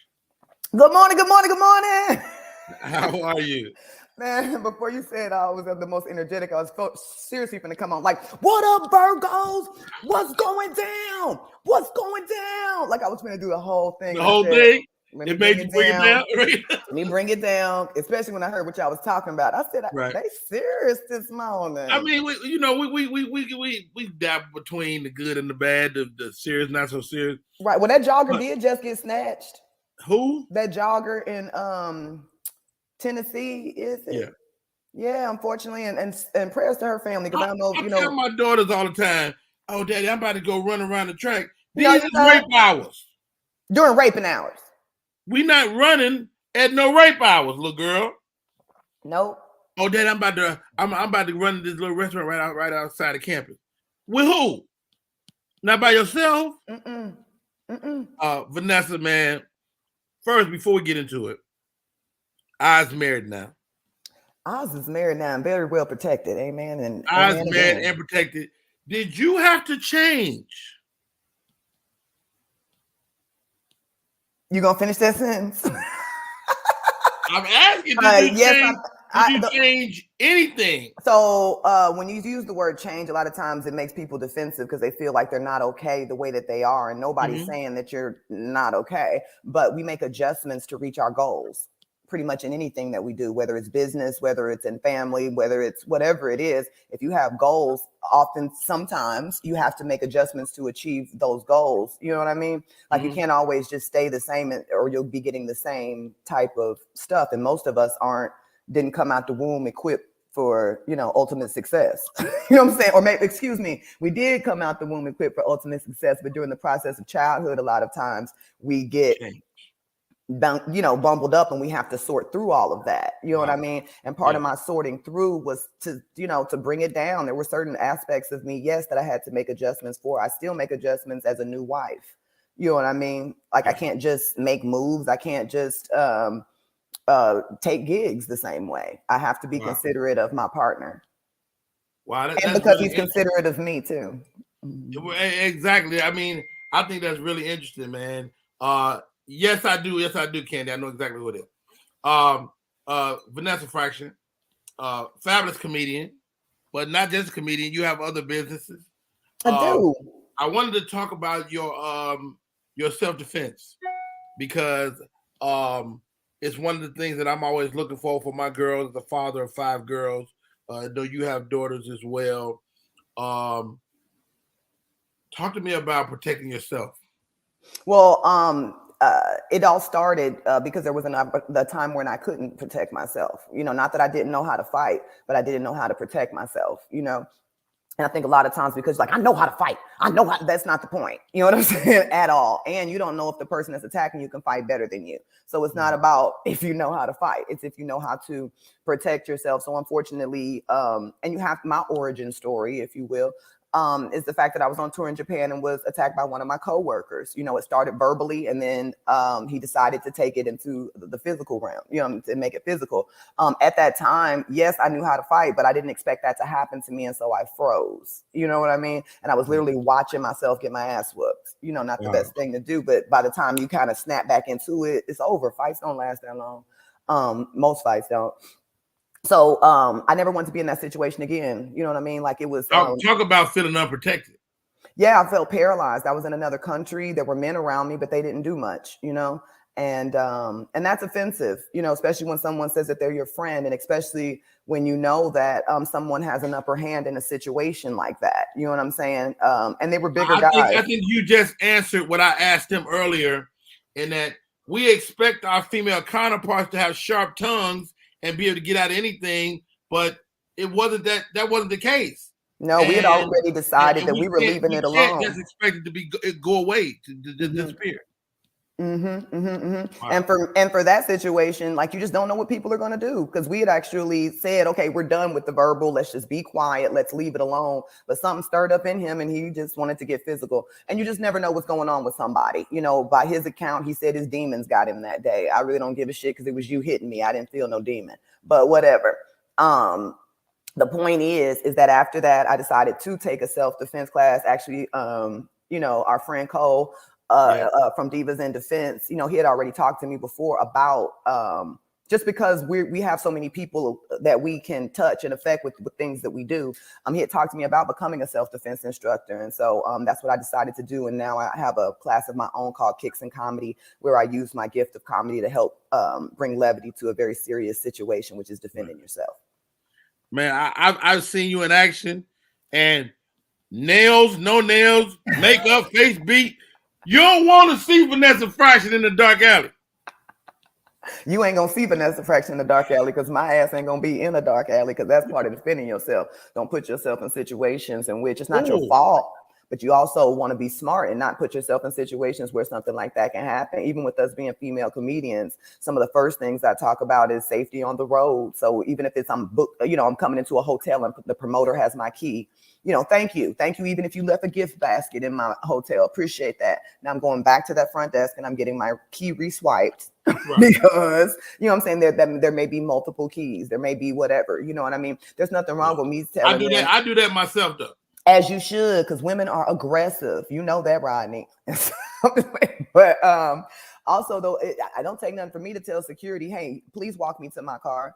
I don't feel no less of a woman because I have, even if it's a male escorting me. So at least if somebody snatched me, somebody know that they did it. You know what I'm saying? Even if you can't defend me, like at least you could tell somebody what happened. Hey, so, my guest today, Miss Vanessa Fraction. Also, my co-host, Gina G. Too Funny. Eunice Elliott. What up, Gina? Hey, Vanessa. Hi, Eunice. Hi, Miss Candace Latoya. Vanessa, man, first of all, I can't thank you enough for taking the invite to come on to the show, man. We talked about you being married. You talked about self-defense. How often do you do the classes?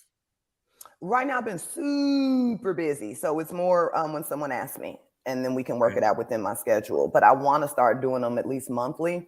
But, it's hard to figure out people's schedules, because sometimes people, I have more time in the day. But of course, for a lot of us, we need that evening hour. But in the evenings, we work in the evenings. So it's just hard scheduling it, but I'm more than willing. And so if you or anyone listening wants to take a class, I can definitely make the time. and schedule that with you because it is just that important to me. So Right. you can DM me, whatever. Okay, Vanessa. Eunice got a sharp tongue. Yeah. She gonna need some tips. Okay. Well, can I say one thing? Say one thing. Eunice. One more thing before I say some more things. Do you think? But so what Hank was talking about failing this generation of men, you know, you'll tell your daughter, don't go running in a raping hour, but who's telling the boy not to go rape nobody right now? Oh, so I was saying plenty of people telling the boy don't rape, but sometimes they do it anyway. I'm just saying I can't be concerned about who telling who what when we're talking about protection. No, for sure. I can only be concerned with me, but that's what the men aren't holding men accountable. And what Hank was saying is it's your friend group, right? And so I'll have conversations with great, wonderful men, and all of their friends are trash. And they say, well, that's him. That ain't me. And I'm like, but are you not a light to him, or do you not hold him accountable? You can't just say you're the good one if that's your group, right? Birds of a feather. Yes, ma'am. I can tell my friends, my female friends, don't mess with him. Right. Because I know him. I know him. No, I get and you that. better be glad I know him, because if I didn't know him, you didn't mess with him. Won't hold other men accountable for bad behavior they know that man is having and doing, is what I'm saying. I do see that, Eunice. I will not ignore that. That is definitely seen. As much as I see people checking people, I definitely see it being ignored, you know, because it's not my problem. It's not my problem type of situation. I mean, you keep saying it's not my problem, then it might become your problem or your daughter's problem or something. But Vanessa, you brought some people to my awareness that I didn't know was kind of weird. And he was like, Rod, it's something up with that kid, man. And so it made me really watch it way more closely. And I wouldn't have put you in the same room had I known. Mm-hmm. You know right. But you know, sometimes you don't know. But give us some tips. How do we protect ourselves if somebody gets up close to you in your space? We start with a defensive stance. And that's something I can kind of show you right now. I have a skirt on, so it's not going to be the greatest, but sometimes you have a skirt on when this happens. But anyway, the point is that you're, and I don't have a lot of room right here, but you're leaning back on your your stronger leg, which is my right leg. So I'm going to lean back on that, not too far. I just want to separate the legs so that I can be stable. So you can't push me from either side. I'm not easy to move. And I kind of go back and have my hands up like, hey, I don't want none. I don't want none. And I'm doing this because I'm showing you I'm not being aggressive. I'm also showing the people around me that I'm not being aggressive. Hey, you know, leave it alone. But if you keep coming, then I'm going, yeah. And I'm going to whoop your ass or whatever I have to do. And so some of that also is letting out that yell when you go in your defensive stances. Get your hands off of me. Get away from me. You know, you're doing something because you want people to know that I'm having a problem, but my problem could become your problem. You know what I'm saying? So you immediately want to kind of see if you can get some help. And first, and another thing too, if somebody is that close, sometimes you could just run. Like, what the fuck? Turn around and run. You know what I mean? You don't have to prove anything. You ain't got, I'm going to prove to you. You ain't going to do, you know, all you need to prove is that you can get home safely. That is what you need to prove. That's it. Yeah. That's it right there. That's it right there. Yeah. That's it right there. It's this for me. It was this for me, Vanessa. Yeah. And don't be trying to, it's one of those things I would say is don't always be trying to punch, because your punch, I've been punched a couple times by some chicks. Y'all punches ain't shit sometimes. You know what I'm saying? I ain't gonna lie. My punch probably is not. You know what I mean? So you want to use the heel, like palm heel, right? The heel of your palm, excuse me. Right, exactly. That way you can hit those places like the nose, like the eye, like the mouth. Exactly. And you want to do it multiple times. You know what I'm saying? So that, you know, it's effective. And then you, as soon as you can, get the hell up out of there. Yo, I got a special guest just popped in. So good advice. We about to make this all Chicago. Hey, super talented young man. Currently, TV wise, residing on the Tyler Perry world. He has a special that's on the streets right now, and he's a fabulous comedian, but also a musician as well. Ladies and gentlemen, Barry Brewer. He sure is. Barry Brewer in the building. Hey, Vanessa, what's up, Rodney? What's up, y'all? What's up, Jada? Hi, Barry. Hey, Barry and I were texting them. I said, man, just pop in and say hi to the people, man. How are you, bro? I am well, man. First of all, some of my favorite people on here, so I'm very, very honored to be on this particular show, man. I love y'all so much. And for the world that don't know, Rodney's one of the first person to take me on the road. Vanessa is one of the first people to get me into the club. When I was 19, couldn't get into the comedy club. Vanessa used to get me in. Vanessa was she look out for me so much, and I love her so much. And so just congratulations to everything. Gina, good to see you. And all the new people, I don't know how y'all doing. Rodney, you my big bro, you know I love you, man. Always grateful to see you, man. Hey, let's throw this out there now. We having a great conversation about self-defense. We're talking about comedy in general. But this whole thing with Tiffany and Aries, man. So wait, I heard that's a real thing? That's a real thing. So apparently, just to bring you up to speed, they did a sketch some years back. The sketch predates Tiffany on the Tiffany's meteoric rise. So it was like 2014. 2014. Oh my God, are you serious? Yes, but it's a sketch about a pedophile, right? And Aries is playing a pedophile, but then it also gets into real life because apparently Tiffany got the kids from a friend of hers, and so now years later, these kids are grown and they want to sue. They just trying to get some money. No, well, I wouldn't say was they that. really wait. Was they really touched on? So Barry, the word molestation means, as far as I know, being touched inappropriately. It doesn't mean penetration. It doesn't mean that someone was raped. You know what I'm saying? And they had a 7-year-old boy in his underwear. I have a son, I have a daughter, and I have some personal situations that just it triggers me huge. You know what I'm saying? Funny. That you would make those really, really bad decisions to have a baby in there like that on your hip, in his drawers, and then the suggestive things they had that young man doing. Who told you to stroke a train like you was jacking it off? Who told you to spread your legs, spread eagle?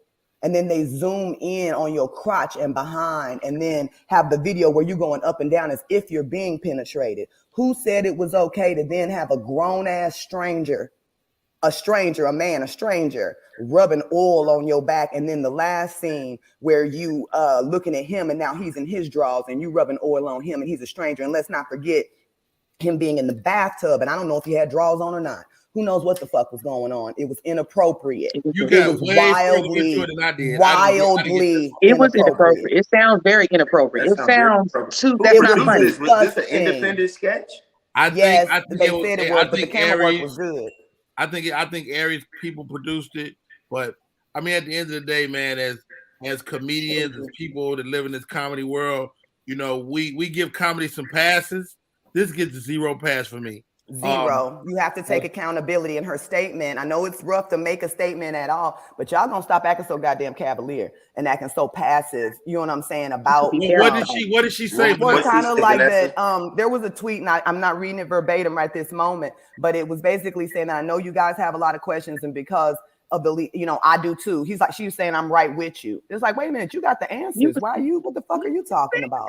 But either way, she was just saying it's an ongoing litigation and she can't speak much to it, but looks forward to being able to say what she needs to say. But I'm just not hearing, and maybe because she's not a parent, and I don't know if Aries is, but I'm just not hearing any form of remorse. I understand not wanting to pay, but sometimes we have to take accountability for actions that we make, whether they were intentional or not.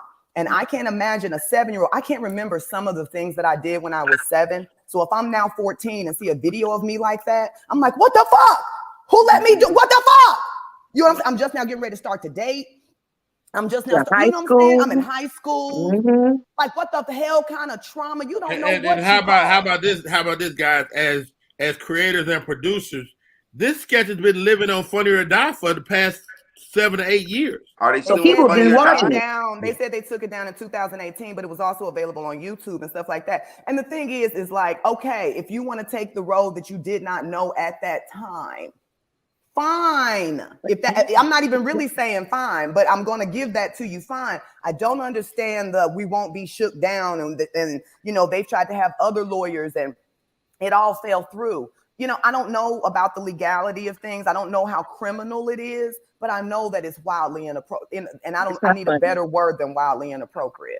I definitely think it's inappropriate. It's unfortunate that I know, just being a comic and understanding comedy, I do think that people just look at comedy differently. They do what's funny. You know what I mean? Like, they just do what's funny. They don't care how far left and how crazy and how deep it is. And I think that that's unfortunate.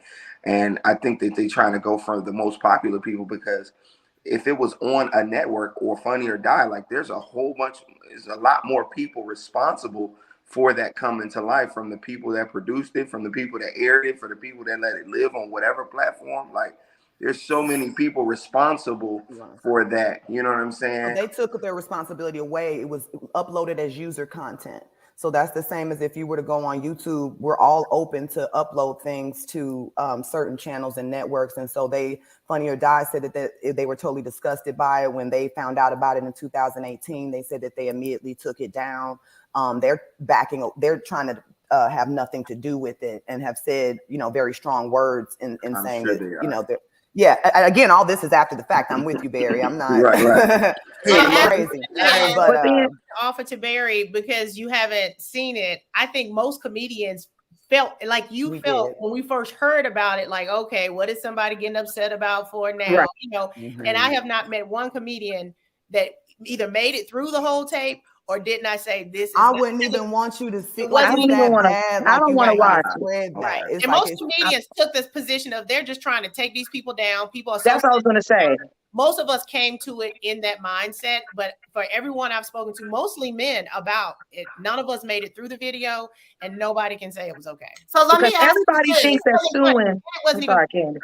As comedians, do you all think this is something that they can come back from, or is this gonna like taint them? You know what I mean? For I would a long need to see the period of video. I think we gotta stop saying that. We gotta stop just saying people want money from people, because sometimes it's harder to be brave enough to say it's somebody, a celebrity, versus the guy across the street. So it actually takes a lot of guts for somebody to say, hey, this celebrity did this to me. But I think as a culture or generation or whatever you want to say, everybody thinks if you're suing, you just want the money. So I think we got to kind of take that stigma out, because it takes a lot of courage, to stand up for yourself, especially against a celebrity.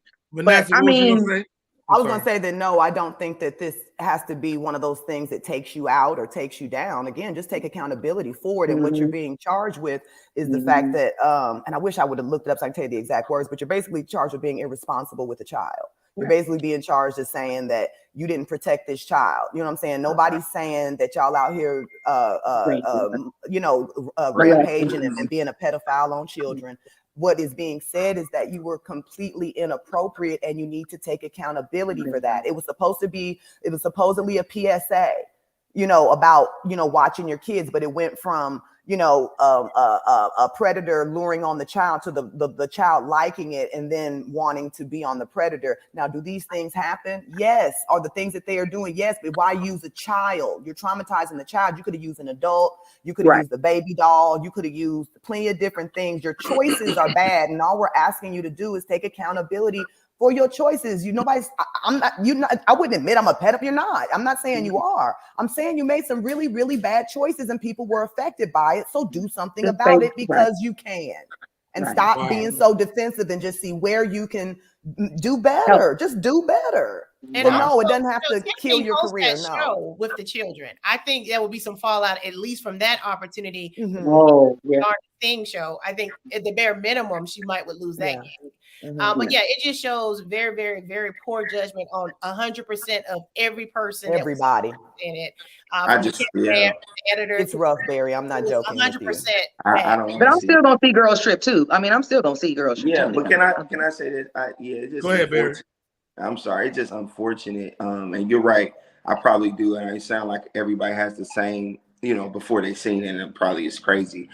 But like knowing, well, I don't know Aries like that. I met him a few times, but knowing her and knowing what, some people just like it's an opportunity and not like even thinking, like just trying to be in the moment, just not making good choices. Maybe early. Well, I know Tiffany too. I've known Tiffany for 20 years or however long, most of my career, 15 plus. You know what I mean? So, and we have plenty of very personal and loving moments. I have love for Tiffany, lots and lots and lots and lots of it. But again, this is not about, I'm not coming for you. It is none of You don't that. know. It's just accountability for for bad decisions. That's all. You know what I'm saying? Right. Hey guys, first of all, I want to thank each and every one of you for coming on the show today.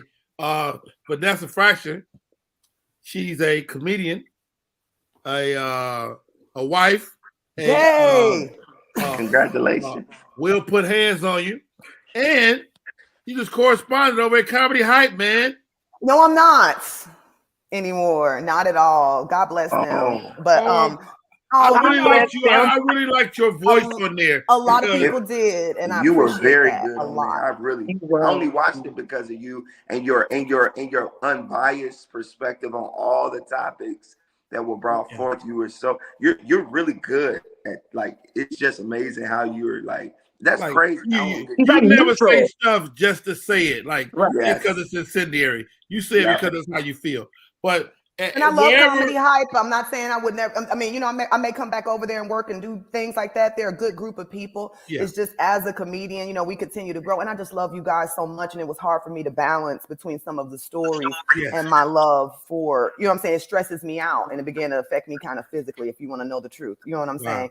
And so I was like, let me go and do some things that I know, you know what I mean, don't affect me in that way. So you can catch me on the Nappy Boy Radio podcast with T-Pain. We're starting our second season. It's super dope. And I'm also coming out with my own podcast, so it's like so dope. Wonderful things are happening. I love that. How do people stay in touch, Vanessa? At Vanessa Fraction, VanessaFraction.com. Subscribe to me on YouTube. I'm Googleable, so Google me, baby. All that shit. Barry Brewer, TV star. I'm looking for you on the big screen. You're a leading man, dude. I love that. Talk to me about that, bro. Oh man, first of all, thank you so much, man. It's definitely a blessing. I try to say that first and foremost, right? We all aspire, as I said, Vanessa being very beginning, like 19, trying to get in the club, to you being when I was 21, trying to, you know, find my way up to how old I am now. I am old, that is. Don't worry about that. Don't worry about that. To getting the opportunities that you've sought after for so long, man, it's just such a blessing. And all I can say is gratitude. It feel more so grateful that what you sought after, what you really believed, is what it is, and what it is was for you, and continuing to believe and continue to strive to the dreams that I've had in me since I was young. So I'm just grateful, to be honest with you, grateful, trying to live in the moment, trying to make the best of the moment, trying not to lose my way as other people do. You know, being in Hollywood as long as I have prior to this opportunity, you see people win. You see people get in leading roles and big opportunities, and you know where they at today. So for me, it's like, hey, treat people the way you want to be treated. Don't forget who you were before you got this opportunity, and understand that everybody has their moment. So make the best of this moment, how you can sustain and have longevity in this industry. So that's my perspective. Wow, Mr. Barry Brewer, my co-host for the day, been acting a fool all morning. I love both of these ladies, man. Eunice Elliott. How can people stay in touch, man? I am at Eunice Elliott on all social media. I have a couple of books out on Amazon, and I am making my acting debut this season on Queen Sugar. Congratulations! There's one scene in one episode, but that's all right. That's all right. All right. Yeah. And of course, Gina G, Too Funny. Gina G, how do we stay in touch, baby? Man, you guys can find me, Gina G, Too Funny, everywhere, and my time is coming. You understand? I just want to say, looking at Vanessa and Barry and Eunice, I mean, these are just people that I've watched, you know, all these years. I didn't want to be a comedian, but anyway, long story short, you guys just give me hope, and it just knowing when you guys are going through it, it just leaves the door open for me. So I'm clapping for y'all until it's my turn. And Barry, you came, bro. Barry came a long way. Barry doing some ass. Bro, you done came a long way. But it feels good though to be in this. So I just thank you guys seriously for your talent, for your hard work, and just opening doors for people like myself. So I appreciate y'all, all of y'all, for real. Candace LaToya, how do we stay in touch? You can find me on IG at Candace_Latoya and every day on the Rodney Perry Live Show. Hey. Right here. My name is Rodney Perry. You're Can I tuning ask to Barry Rodney a question Perry. real quick? Barry, is you coming out with an album? Can we do a song together? I would love to do. I am coming out with another album. Actually, I'm working Really? right now. What's the name of the current one? Well, the current album out right now is called Villain Hero. It's on all platforms. Villain Hero. Barry Brewer, Villain Hero. That's a music album? It's a music album. Yeah, Oh. 7 songs. It's a music album. It has a music video. Yeah. You know what I want you to go back to doing?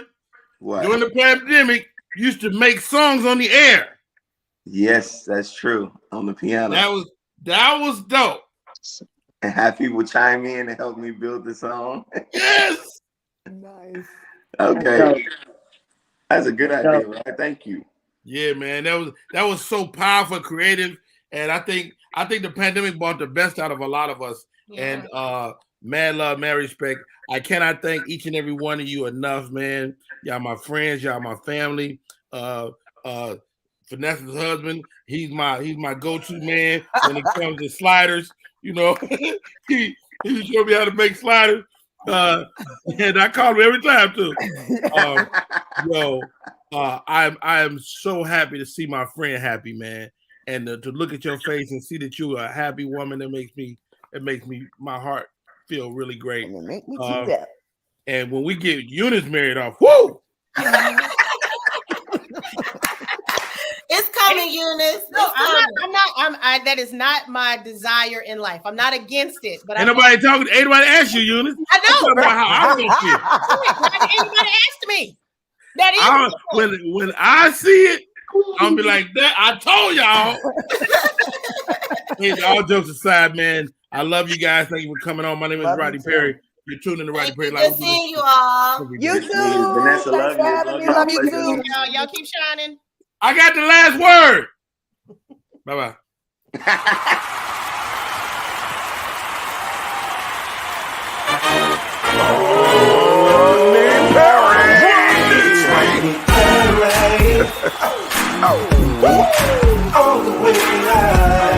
Get ready for America's #1 funny man. What? Hey. Make some noise. Ladies and gentlemen, from LA to New York, Chicago to Mississippi, let's give it up for America's #1 funny man.